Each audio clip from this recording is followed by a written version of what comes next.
we're making the lemon for our sourdough bread recipe.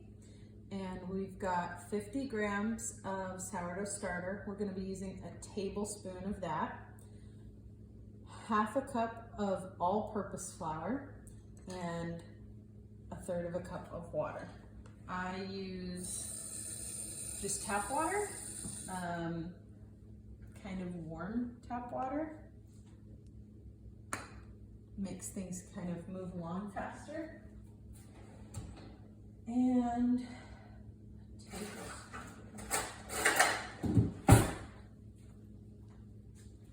I've got my tablespoon. So this 50 grams of starter that you were given needs to be refrigerated. And when you take it out of your refrigerator, you're just gonna scoop,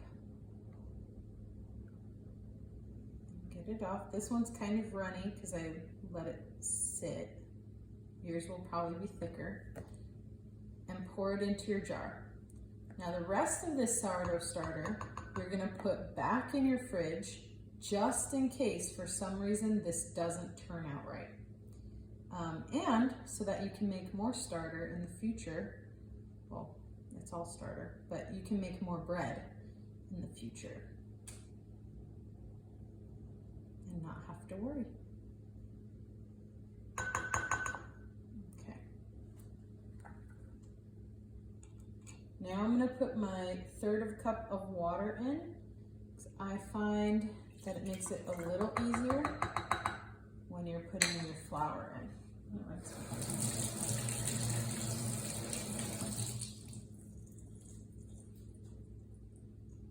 And then our half a cup of flour.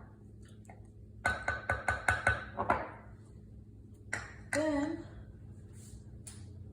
I use a rubber spatula. I prefer a rubber spatula because you can scrape down the sides really easily. If you want to use a fork though, that's okay too. You could even use your hands if you have a bowl instead of this type of jar. And then we're just gonna mix it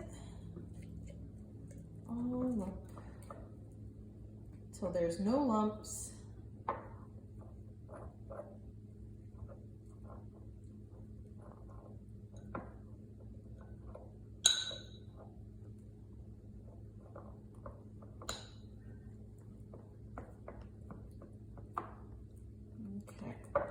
And then I'm going to scrape my sides all the way around so that it's nice and clear.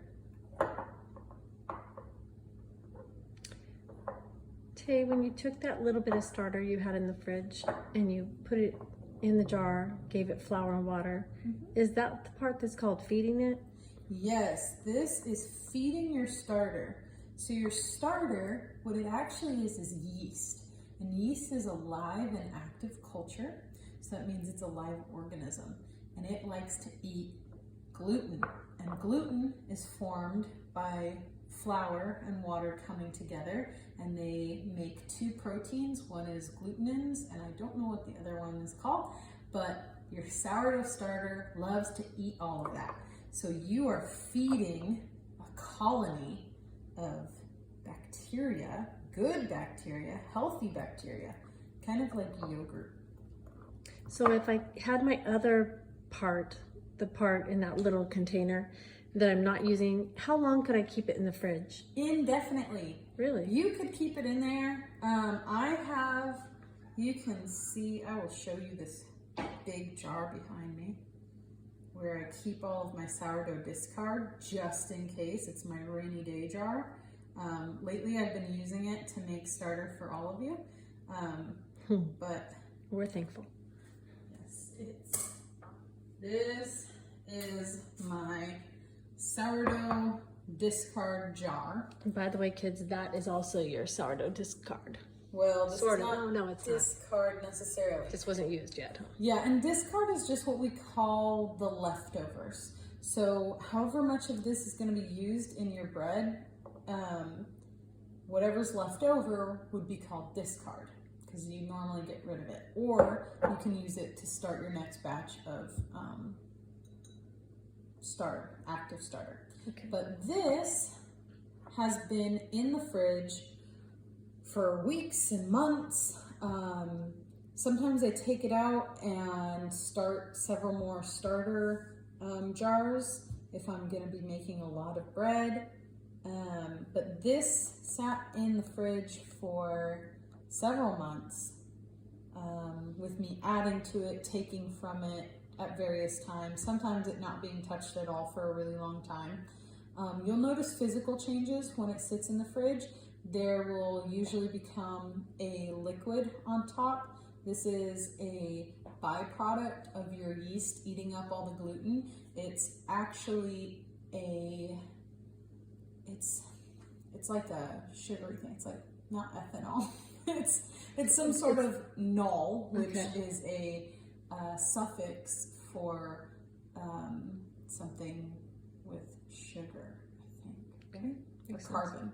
But anyway, so it's a byproduct and it smells kind of funky, that liquid that goes on top, but you can just pour it off and continue storing this in your fridge indefinitely. Some people like to freeze their starters. These cubes that we got you are freezer friendly, so you could freeze it. I don't do that, but you could do it. Usually what happens with your old sourdough starter is that it just takes a few days to get it going again, which just means that you're going to feed it maybe twice before you make bread instead of once. When you say going again, what do you mean?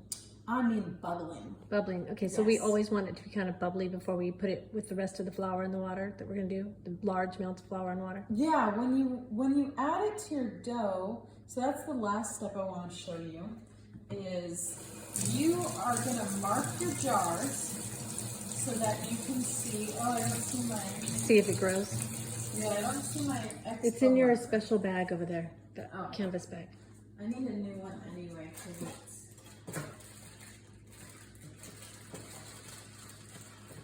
it's not even mine, actually, it's yours.